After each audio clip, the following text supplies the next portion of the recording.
नमस्कार। आज हम बौद्ध दर्शन के एक बहुत ही गहरे सिद्धांत पर बात करने वाले हैं, प्रतीत्य समुत्पाद। हाँ, नमस्कार। हमारे पास एक स्रोत है, प्रतीत्य समुत्पाद, दुख मुक्ति का मार्ग। तो आज कोशिश रहेगी ये समझने की कि बुद्ध के अनुसार ये जो दुख का चक्र है, ये कैसे चलता है और क्या इससे बाहर निकलने का कोई रास्ता है। बिल्कुल। प्रतीत्य समुत्पाद, जिसे कई बार हेतु प्रत्यय समुत्पाद भी कहते हैं, या अंग्रेजी में डिपेंडेंट ओरिजिनेशन, ये बुद्ध की जो मूल शिक्षाएं हैं ना, उनका एकदम केंद्र है। अच्छा। इसमें 12 कड़ियों की, मतलब निदानों की एक श्रृंखला है। ये दिखाती है कि कैसे एक चीज पिछली चीज पर निर्भर होकर पैदा होती है और कैसे ये पूरा सिलसिला हमें दुख तक ले जाता है। और मजे की बात यह है कि ये सिर्फ कोई फिलॉसफी का नक्शा नहीं है, ये एक्चुअली दुख से आजादी का एक प्रैक्टिकल रास्ता भी दिखाता है। तो ये 12 कड़ियां, ये शुरू कहाँ से होती हैं? मतलब इस पूरे चक्र की जड़ क्या है? देखिए, इसकी शुरुआत होती है अविद्या से।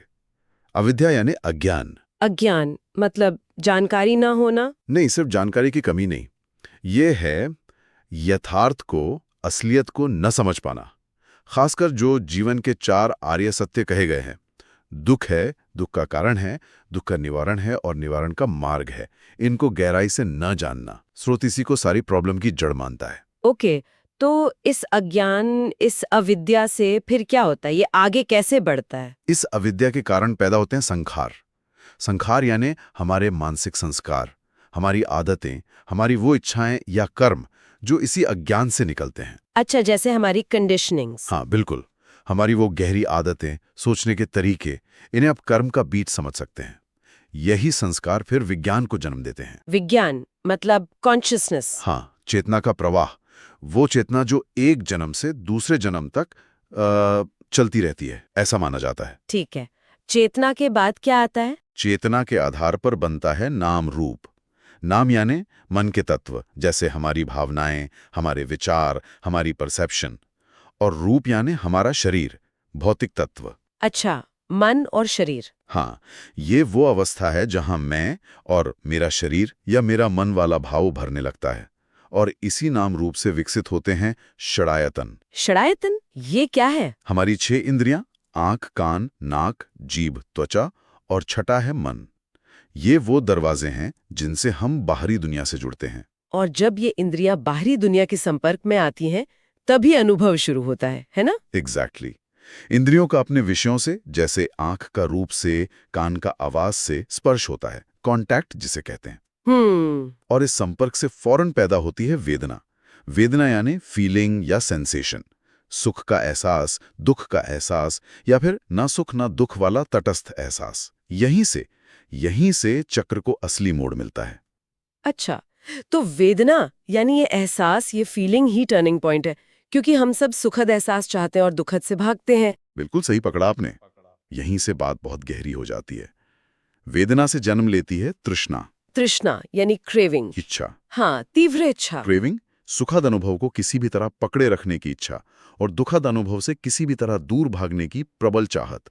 सोचिए, कोई चीज अच्छी लगी, हाँ। ये हुई वेदना, तो उसे बार बार पाने की इच्छा, ये हुई तृष्णा, तुरंत जाग जाती है। स्रोत कहता है कि ये तृष्णा ही दुख का एक बहुत बड़ा कारण है। और जब ये इच्छा, ये तृष्णा बहुत ज्यादा गहरी हो जाए तो तब वो बन जाती है उपादान। उपादान मतलब क्लिंगिंग या आसक्ति। आसक्ति। हाँ। ये सिर्फ इच्छा नहीं रह जाती, ये चीजों से, विचारों से, यहाँ तक कि अपने मैं होने के भाव से बुरी तरह चिपक जाना है। हम चीजों को, रिश्तों को, यहाँ तक कि अपने विचारों को भी स्थायी मानकर उनसे जुड़ जाते हैं, उन्हें छोड़ना नहीं चाहते। और इस पकड़ का, इस आसक्ति का नतीजा क्या होता है? क्या यही हमें बांध लेता है? हाँ, बिल्कुल। यही आसक्ति जन्म देती है भव को। भव यानी बिकमिंग, होने की प्रक्रिया।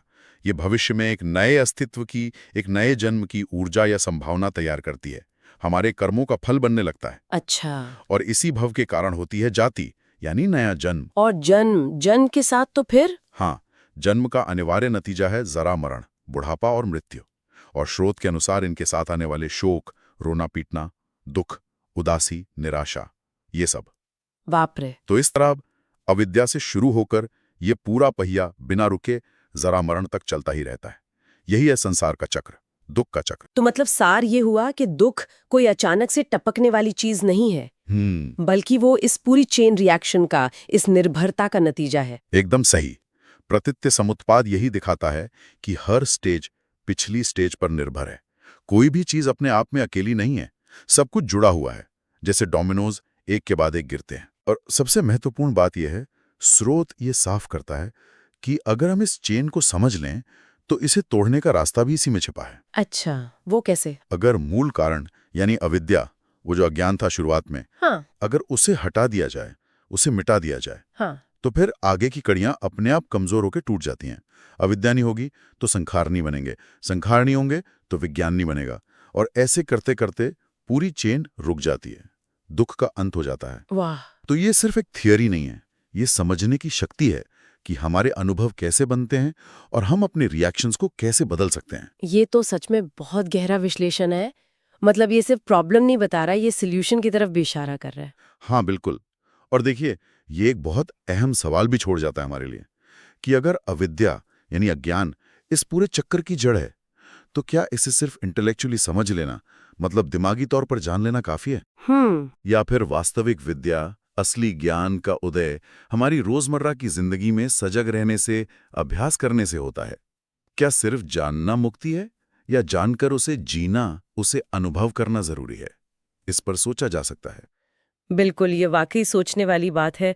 बुद्ध की शिक्षाओं की गहराई और उनकी प्रैक्टिकलिटी, इसको समझने में आज की ये चर्चा काफ़ी मददगार रही। बहुत शुक्रिया। शुक्रिया।